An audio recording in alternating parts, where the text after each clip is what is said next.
नमस्कार, मी ॲडव्होकेट जितेंद्र वसावे। आज दिनांक 13 जुलै 2024 रोजी वार शनिवार सकाळी 8:30 ही जी काही नंदुरबार जिल्ह्यातली अक्कलकुवा तालुक्याअंतर्गत ग्रुप ग्रामपंचायत भांग्रापाणीचा बिजामालपाडा येथील जिल्हा परिषद शाळेला मी भेट दिली असता ही जी काही शाळा आहे ती पूर्णतः बंद अवस्थेत आहे। ह्या शाळेत एकूण पटसंख्या आहे ती 6 आहे आणि एकूण 1 ते 4 वर्ग असलेली ही शाळा आहे। ह्या शाळेत एकूण 2 मास्तर आहे।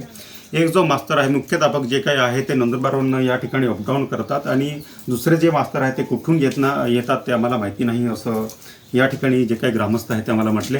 या ठिकाणी येताना ग्रामस्थांचं एकूण एक असं म्हणणं आहे की या ठिकाणी स्थानिक लेवलला जी काही शिक्षण व्यवस्था आहे व्यवस्थित सुधारली आणि मास्तर जर रेग्युलर येत असतील, व्यवस्थित अध्यापन ज्या काही गोष्टी आहेत त्या व्यवस्थित झाल्या तर आम्हाला आमची जी काही पोरं आहे ती बाहेर जी काही महागड्या शाळा असतात त्या ठिकाणी पाठवण्याची काहीच गरज नाही म्हटले।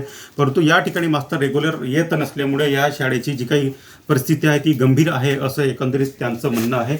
या ठिकाणी इथे जे काही विद्यार्थी शिकत असतील त्यांच्या स्वयंपाकाची जी काही व्यवस्था केली जात असेल त्या किचन शेडची आपण या व्हिडिओच्या माध्यमातून पाहणी करणार आहोत। या ठिकाणी स्पष्ट आपण बाहेरून बघू शकतो की या ठिकाणी या किचन शेडची जी काही व्यवस्था आहे ती बघू शकतो। त्याचबरोबर एकूण एक जी काही विदारक परिस्थिती झालेली आहे ती देखील आपण बघू शकतो। आतल्या साईडला जी काही वस्तुस्थिती आहे ती आपण व्यवस्थित स्पष्ट बघू शकतो। या ठिकाणी खिडकी आहे, ती खिडकी कुठल्या परिस्थितीत आहे ते देखील बघू शकतो आणि या ठिकाणी जी काही ही काही खिडकी आहे तुटलेली आहे ती देखील आपण बघू शकतो आणि या ठिकाणी इथले जे काही विद्यार्थी शिकत असतील त्यांच्या जेवणाची व्यवस्था या ठिकाणी ही जे काही दगड आहे या ठिकाणी या चुलीवर केली जात असेल असंच आपल्याला एकंदरीत दिसतं आणि या ठिकाणी जे काही या पत्र्यातनं पावसामुळे पाणी थेंब थेंब गळतं आहे ते देखील बघू शकतो।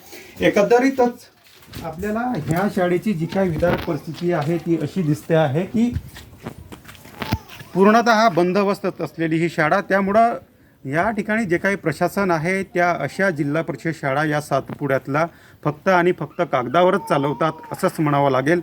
त्यामुळं आपला जो काही स्थानिक लेवलला जो काही विद्यार्थी शिकला पाहिजे, टिकला पाहिजे, एकूण एक त्यांची पिढी जी काही शिकवली पाहिजे म्हणून ज्या साक्षरतेचं प्रमाण वाढवलं पाहिजे अशा या सगळ्या गोष्टींची सोय केलेली असताना या ठिकाणी ह्या प्रकारची गंभीर परिस्थिती असेल तर आपल्या या सातपुड्यातला जो काही आदिवासी विद्यार्थी आहे तो शिकणार कसा हाच मोठा प्रश्न आपणा सगळ्यांना उपस्थित होतो।